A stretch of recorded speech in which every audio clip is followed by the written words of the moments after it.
Hi friends, ಪ್ರತಿದಿನ ಬ್ರೇಕ್ಫಾಸ್ಟ್ಗೆ ಏನ್ ಮಾಡ್ಬೇಕು ಅನ್ನೋದೇ ಒಂದು ದೊಡ್ಡ ತಲೆನೋವು ಅಂತ ಹೇಳ್ಬೋದು. ಹಾಗಾಗಿ ಇವತ್ತು ನಿಮಗೆ ಈಸಿಯಾಗಿ ಹೆಲ್ದಿಯಾಗಿರುವಂತ ಒಂದು ಬ್ರೇಕ್ಫಾಸ್ಟ್ ರೆಸಿಪಿಯನ್ನ ಶೇರ್ ಮಾಡ್ತಾ ಇದ್ದೀನಿ. 1 ಕಪ್ ಆಗುವಷ್ಟು ಡೀಪೋ ಅಕ್ಕಿಯನ್ನ ತಗೊಂಡಿದ್ದೀನಿ. ದೋಸೆ ಅಕ್ಕಿ ಅಂತೀವಲ್ವಾ, ಆ ಅಕ್ಕಿ. ಅರ್ಧ ಕಪ್ ಆಗುವಷ್ಟು ಹೆಸರು ಕಾಳು, 1/4 ಕಪ್ ಆಗುವಷ್ಟು ಕಡಲೆ ಕಾಳನ್ನ ಇಲ್ಲಿ ತಗೊಂಡಿದ್ದೀನಿ, ಕಡಲೆಬೇಳೆ. ಸೊ ಚೆನ್ನಾಗಿ 1 ರಿಂದ 3 ಸತಿ ವಾಶ್ ಮಾಡಿಕೊಂಡು ಇದನ್ನ ಈಗ ಮುನುಗುವಷ್ಟು ನೀರನ್ನ ಸೇರಿಸ್ಕೋಬೇಕು. ಫ್ರೆಂಡ್ಸ್, ನೀವು ಹೆಸರು ಕಾಳನ್ನ ನೀವು ಜಾಸ್ತಿ ಕೂಡ ಹಾಕೋಬಹುದು.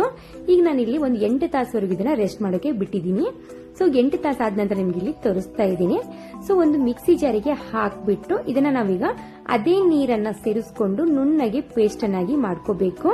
ಬೇರೆ ನೀರು ಹಾಕಕ್ ಹೋಗ್ಬಿಡಿ, ಅದೇ ನೀರು ಹಾಕಿ. ಯಾಕಂದ್ರೆ ನೆನ್ಸಿರ್ತೀವಲ್ವಾ, ಎಲ್ಲ ಅದ್ರದ್ದು ಬೆನಿಫಿಟ್ಸ್ ಎಲ್ಲ ಆ ನೀರಲ್ಲೇ ಇರುತ್ತೆ. ಹಾಗಾಗಿ ಈಗ ಇದಕ್ಕೆ ಬೆಳ್ಳುಳ್ಳಿ, ಹಸಿಮೆಣಸಿನಕಾಯಿ ಕೂಡ ಹಾಕಿ ಪೇಸ್ಟ್ ಅನ್ನಾಗಿ ಮಾಡಿಕೊಂಡು ರುಚಿಗೆ ತಕ್ಕಷ್ಟು ಉಪ್ಪು, ನಂತರ ಸ್ವಲ್ಪನೇ ಅಡಿಗೆ ಸೋಡಾನ ಸೇರಿಸ್ಕೊಂಡಿದ್ದೀನಿ. ನೀವು ಇನ್ಸ್ಟೆಂಟ್ ಆಗಿ ಕೂಡ ಇದನ್ನ ಮಾಡ್ಕೋಬಹುದು. ನಾನಿಲ್ಲಿ ತಕ್ಷಣನೇ ನಿಮಗೆ ಮಾಡಿ ತೋರಿಸ್ತಾ ಇದ್ದೀನಿ ದೋಸೆ ಯಾವ ರೀತಿ ಬರುತ್ತೆ ಅಂತ. ಸೊ ಒಂದು ಪ್ಯಾನ್ಗೆ ಸ್ವಲ್ಪ ನೀರನ್ನ ಹಾಕಿ ಚೆನ್ನಾಗಿ ಒರೆಸ್ಕೊಂಡು ನಂತರ ನಾನಿಲ್ಲಿ ಮಾಡಿಟ್ಟಿರುವಂತ ಮಿಶ್ರಣವನ್ನ ಸೇರಿಸ್ಕೊತಾ ಇದ್ದೀನಿ. ನಿಮ್ಗೆ ಮೃದುವಾಗಿ ಬೇಕಪ್ಪ ಅಂದ್ರೆ ಸ್ವಲ್ಪ ಹಿಟ್ಟು ಜಾಸ್ತಿ ಹಾಕೊಂಡು ದಪ್ಪವಾಗಿ ಮಾಡ್ಕೊಳ್ಳಿ. ತುಂಬಾ ಚೆನ್ನಾಗಿ ಸಾಫ್ಟ್ ಆಗಿ ಇಲ್ಲಿ ದೋಸೆ ರೆಡಿ ಆಗುತ್ತೆ.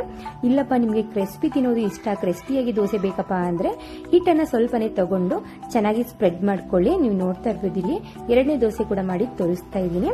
ಎಣ್ಣೆನೋ ತುಪ್ಪನೋ ನಿಮ್ಗೆ ಯಾವ್ದು ಬೇಕಲ್ಲ ಅದನ್ನ ಸ್ಪ್ರೆಡ್ ಮಾಡ್ಕೊಂಡು ಕ್ರಿಸ್ಪಿ ಆಗೋವರೆಗೂ ನೀವು ದೋಸೆಯನ್ನ ಮಾಡ್ಕೊಂಡ್ರೆ ಸಿಕ್ಕಾಪಡೆ ಕ್ರಿಸ್ಪಿಯಾಗಿ ಟೇಸ್ಟಿಯಾಗಿ ಆಗುತ್ತೆ.